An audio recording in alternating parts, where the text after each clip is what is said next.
This video is about numericals on energy stored in a capacitor and loss of energy on sharing charge.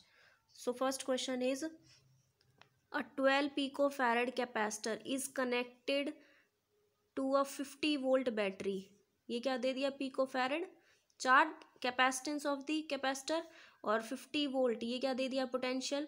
How much electrostatic energy stored in the capacitor, तो कितनी electrostatic energy capacitor में store. According to question we have capacitance of the capacitor is 12 picofarad. मतलब picofarad को farad में change करोगे तो 10⁻⁻12 farad. जैसे micro को करते हैं तो 10⁻⁻6 फैरेड. पोटेंशियल कितना दे दिया 50 वोल्ट. और निकालना क्या है कि कितनी एनर्जी स्टोर्ड होगी.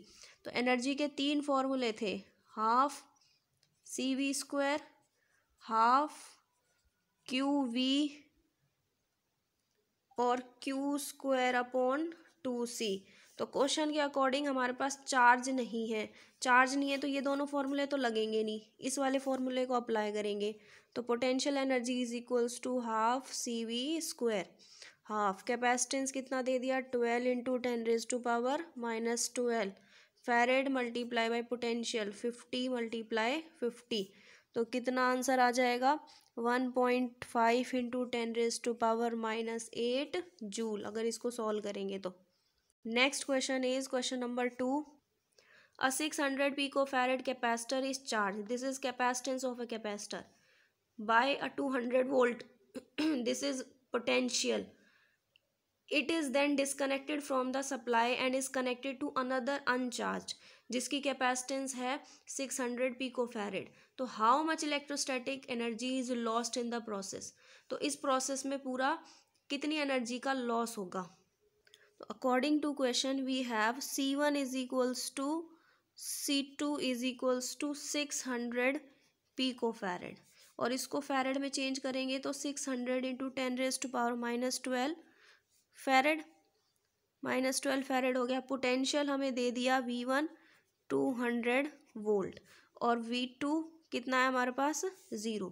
मतलब V1 का पोटेंशियल है 200 और V2 पोटेंशियल 0. तो एनर्जी का कितना लॉस हुआ जब चार्ज ट्रांसफ़र हुआ.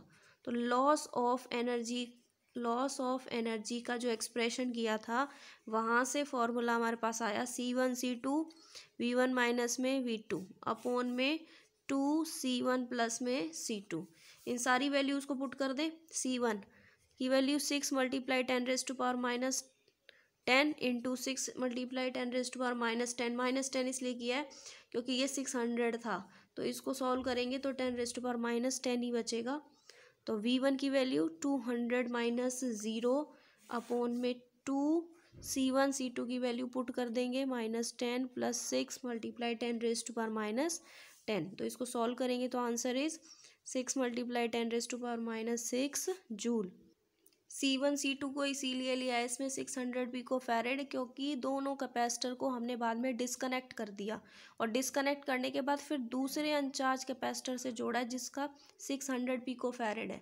तो हमें उस जोड़ा है उसके बाद तो एनर्जी उसमें फिर दोबारा होगी, लेकिन उस जोड़ने से पहले जब हमने डिस्कनेक्ट किया तब कितनी एनर्जी का लॉस हुआ है तो वो फाइंड आउट किया, इसलिए C1 C2 की value 600 picofarad. Next question is a parallel plate capacitor having plate area दे दिया हमें 25 सेंटीमीटर स्क्वायर. इसको मीटर में चेंज करेंगे 10⁻⁻4 मीटर स्क्वायर. एंड सेपरेशन मतलब स्मॉल d दे दिया 1 मिलीमीटर. इसको मीटर में चेंज करेंगे 10⁻⁻3 metre. Is connected with a battery voltage दे रही है हमें 6 वोल्ट का. Calculate the charge flow through the battery, क्यों निकालना है और how much work has been done by the battery और W निकालना है इस प्रोसेस में. तो according to question we have area of cross section जो कि दे रखा है 25 सेंटीमीटर स्क्वायर. मतलब 25 multiply by 10⁻4 metre square. Separation between the capacitor is equals to 1 millimetre मतलब 10⁻3 metre. And potential is given 6 volt.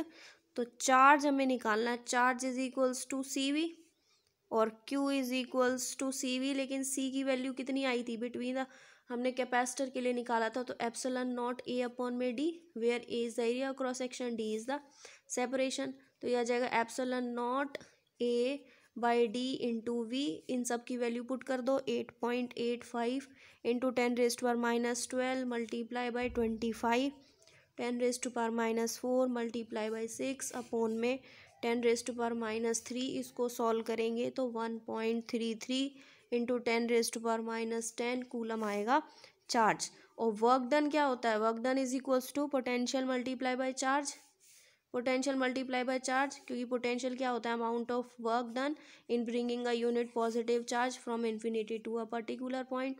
तो work done is equals to potential कितना है 6, और चार्ज कितना आया हमारा 1.33 मल्टीप्लाई 10⁻⁻10। तो हमारा वर्क डन आ जाएगा 8 मल्टीप्लाई 10⁻⁻10, और इसकी एसआई यूनिट होती है जूल।